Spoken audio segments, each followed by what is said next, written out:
Veterans Chronicles is sponsored by the state of Qatar, representing Qatar's commitment to the U.S.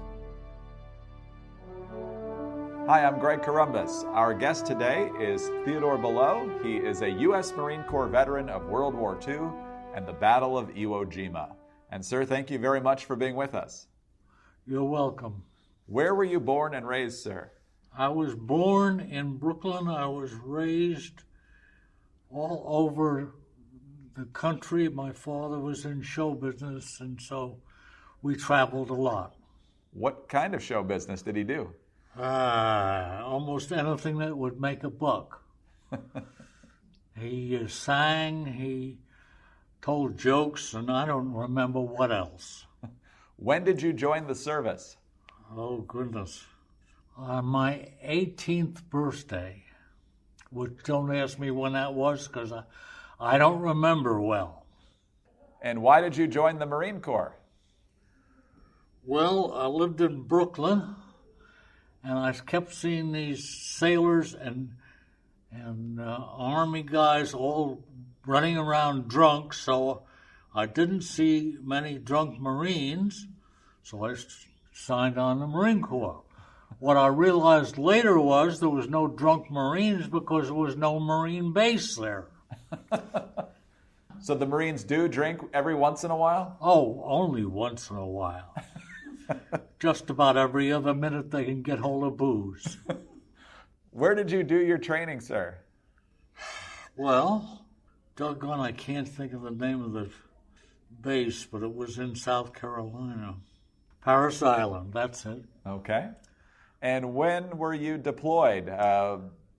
After I finished the training in Parris Island, they had opened up a school for parachutists in North Carolina, and I attended that and became one of the first parachute Marines that they had in a long time, because the Marine Corps didn't have parachutists in it, and I figure it probably didn't have the money to pay for it either. So where did they send you after that?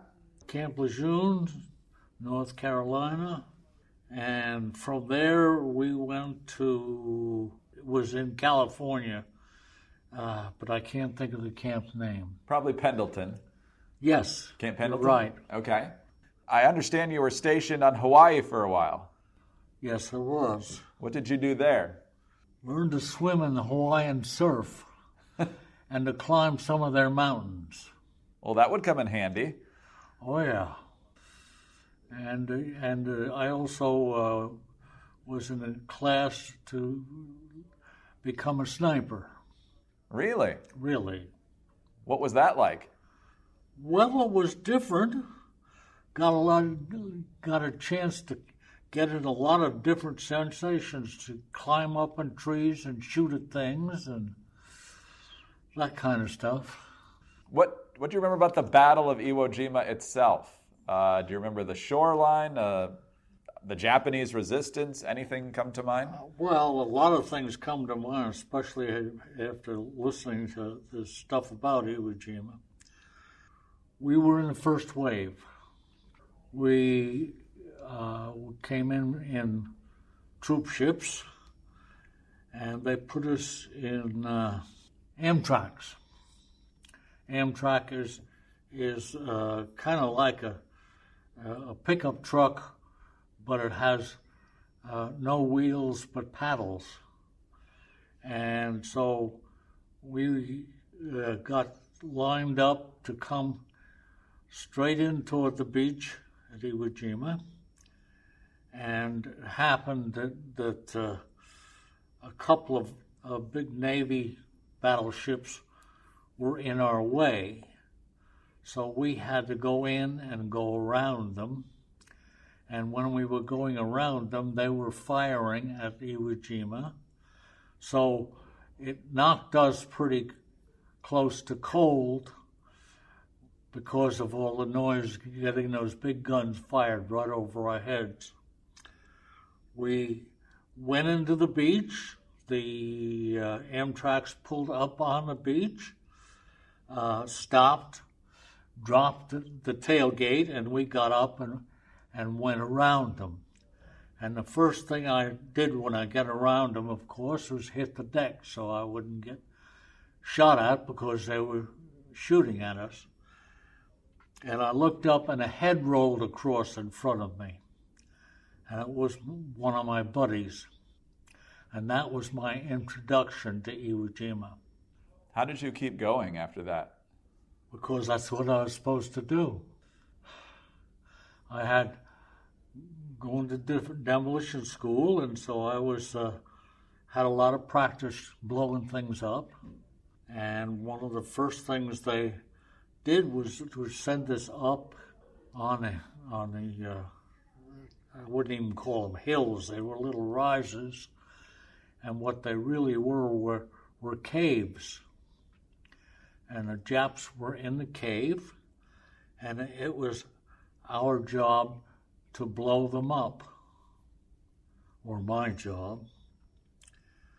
And so I had gone up there with a 20-pound pack of TNC strapped to me, and the trick was to get to the emplacement opening and throw the 20 pounds of TNT into the cave. The problem was that if it stayed in there very long, they would throw it back out. So we had mechanical fuses, and the fuses were set for 19 seconds, which is way too long. So we would count 1 chimpanzee, 2 chimpanzee, 3 chimpanzee, until you about 16 or 18, because you wanted to throw it in there before 19.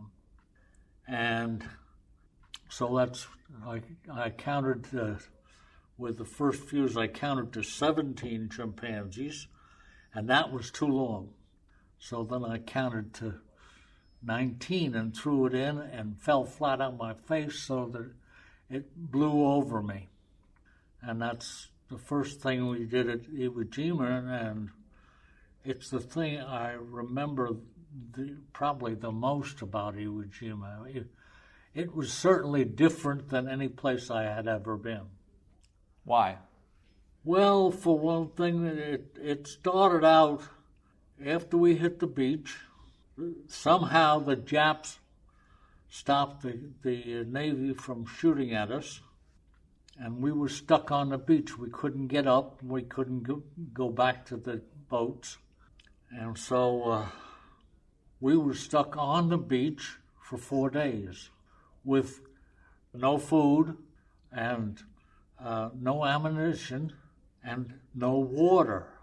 Well, as I had been a parachutist, we had learned to survive on what was called Composition D2 or something like that. It was chocolate candy. And it was a chocolate bar that was about 1 inch thick. And the only way you could really handle it was to put it on a rock or on a helmet and break it into pieces and then stick it in your mouth. And it usually lasted about an hour. What I don't remember, and we must have had, was water. We had canteens, which took about a quart of water, and that we certainly must have gotten water somehow, but I don't remember how. Yeah, 4 days without water would have been a big problem. Yes, it was. So then, how did you get off the beach? Well, that's when I went up and blew up caves. But how did you get up there if you were pinned Walked, down? I guess. I don't really remember anything about it, except that I wound up there doing it. And is that what you did for the entirety of the battle? I doubt.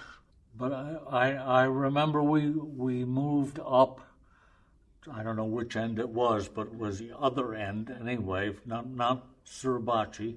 And one of the things I want to make a note, they put up a lot of noise about raising the flag at Suribachi. And that really burned us up, because those guys got up there and they raised the flags in 5 days and they stopped combat. They just sat up there. And we went 30 days to finish up the island.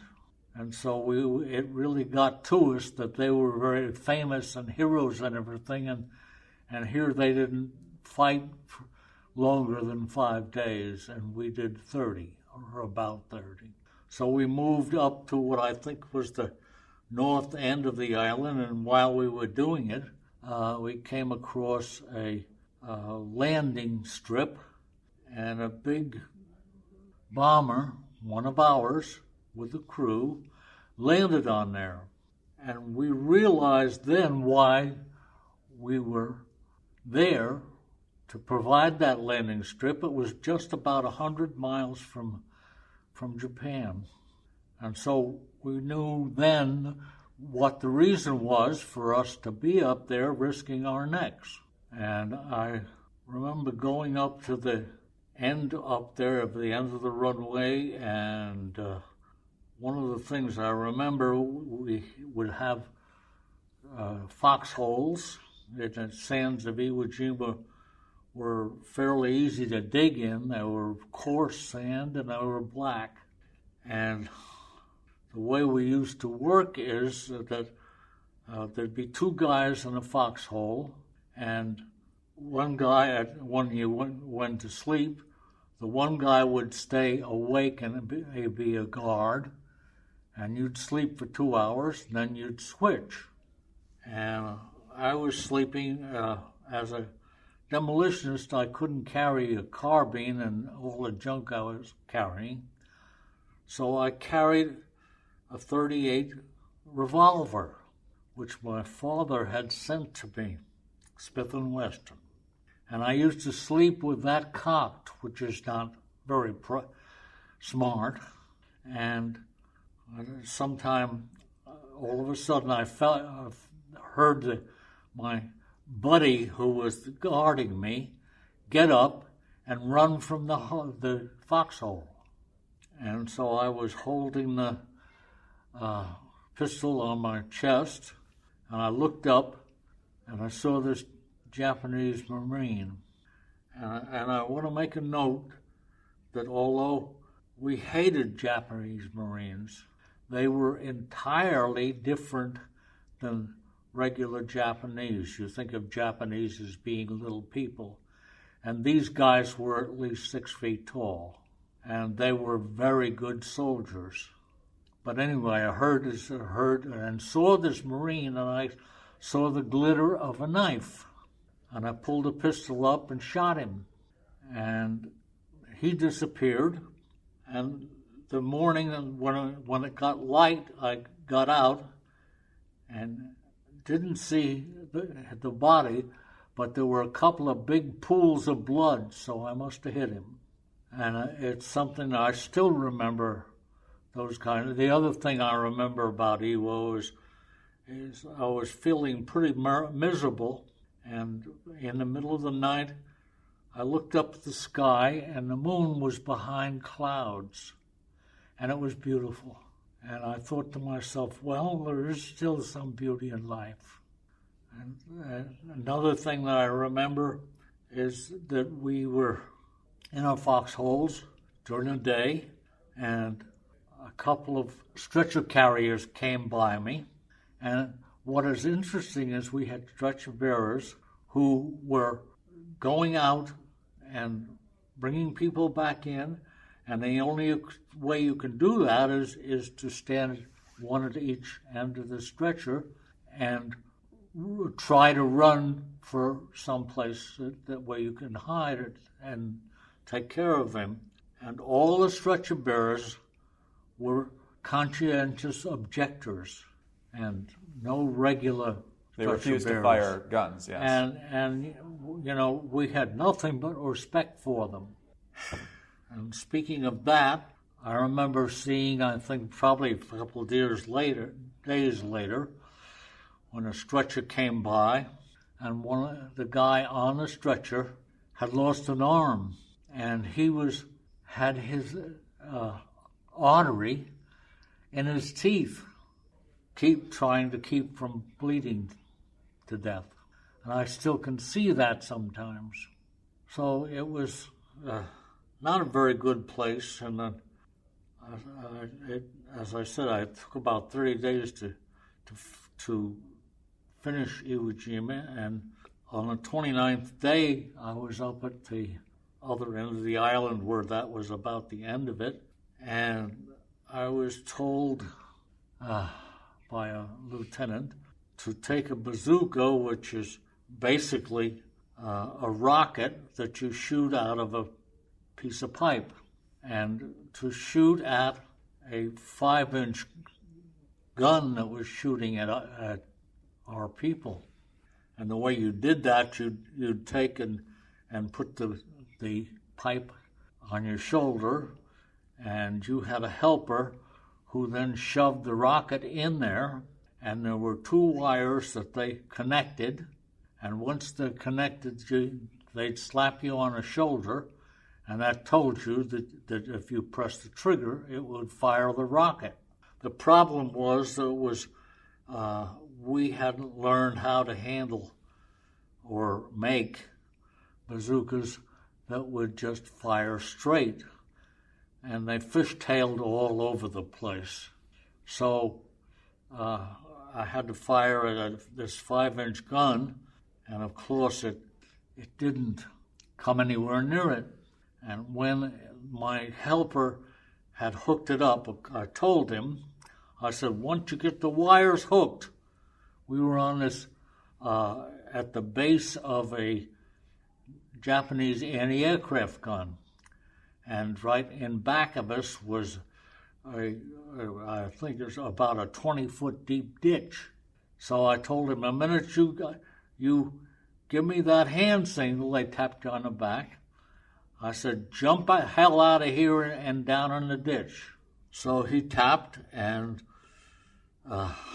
where I fired, and he tapped and jumped down, and the rocket never got near that 5-inch gun.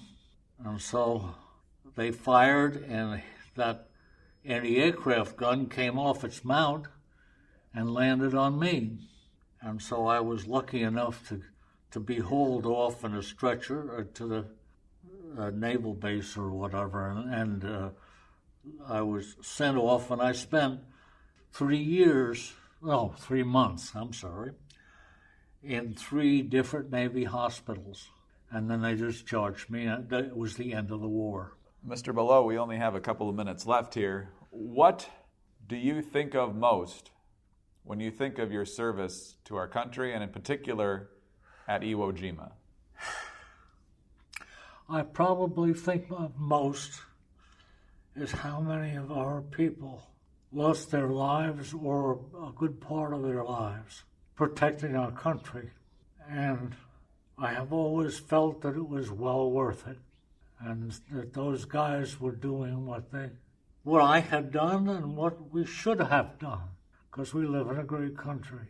And finally, sir, what would you like to be sure that younger generations know about your service and the service of your generation? That there are times in our history, or whatever you want to call it, that the country that we live in, that is really a wonderful country, is worth defending. Sir, thank you so much for your time with us today. We truly appreciate it. And most of all, thank you for your tremendous service to our country. Well, I'm really proud that I did, and my friends did, because it's what we should do. Thank you. You're most welcome, sir.